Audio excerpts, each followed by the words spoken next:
Have you ever heard of an herb so important that it's called the queen of herbs? Yeah, we're not talking about something you just sprinkle on your pizza. This is holy basil, also known as Tulsi, and it's a plant with a story that's woven through thousands of years of history, medicine, and spirituality. I mean, you know this is something special when people call it the incomparable one.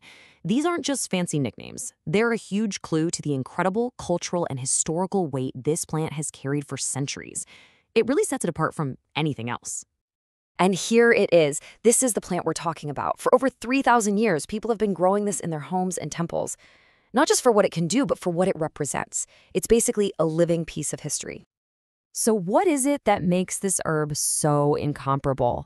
Well, to really get it, we have to go way back to its sacred roots in some of the world's most ancient traditions. Okay, this is where the story gets really deep. In Hinduism, Tulsi isn't just a plant. It's seen as the literal earthly form of Lakshmi, the goddess of wealth, fortune, and purity. That's exactly why you'll find it growing in the courtyards of so many homes. It's a living symbol of harmony and protection. But the story of this incredible herb doesn't just stay in one place. Not at all. Let's follow its amazing journey through time, starting in ancient India and making its way all the way to Europe. This timeline just lays it all out, doesn't it? Over 3,000 years ago, it's already showing up in the Vedic scriptures. By the 2nd century BCE, it's officially documented as a healing herb in major Ayurvedic texts. Then you fast forward to the Mughal period, and it's being grown in palace gardens to help with mental clarity. And from there, it hits the ancient trade routes and starts to spread. And as Tulsi moved west, its sacred reputation came right along with it. It found a home in Greek and Roman traditions where it was used to help nourish the mind and spirit. It was even brought into Christian rituals for religious offerings, and that's exactly where it got its Western name, holy basil. You know, even within India, it's not a one-size-fits-all kind of thing. There are two main types you'll hear about, the purple-leaved Krishna Tulsi and the bright green Ram Tulsi.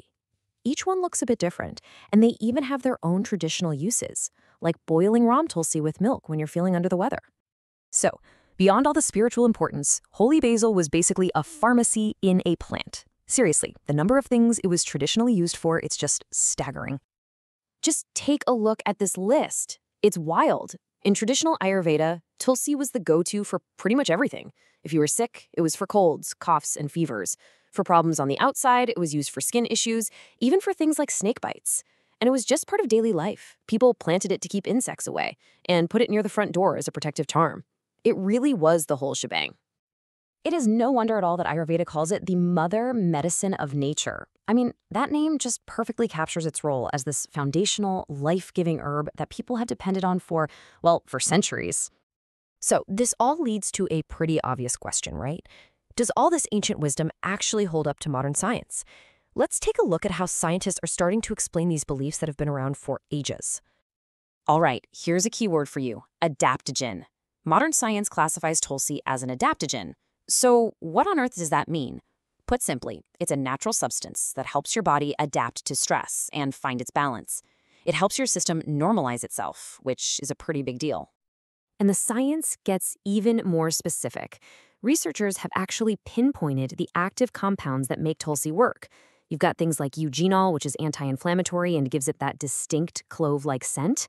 Then you have ursolic and rosmarinic acids, which act like powerful antioxidants, protecting our cells. This is where ancient tradition and modern biochemistry totally connect.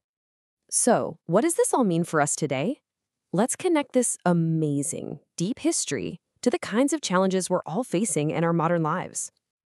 This is a perfect example of that bridge between the past and the present, that ancient idea of using Tulsi to calm the spirit. Well, we now understand it through a scientific lens. It helps the body regulate cortisol, which is our main stress hormone. It's the same result, just a different explanation. And it gets even more relevant for us today.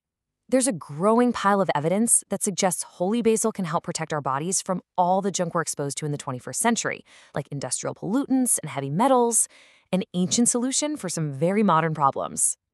So it really leaves us with this one big question. As we try to navigate all the stress and complexity of modern life, could it be that one of the best tools we have is this ancient herb respected for over 3,000 years as the incomparable one? Something to think about.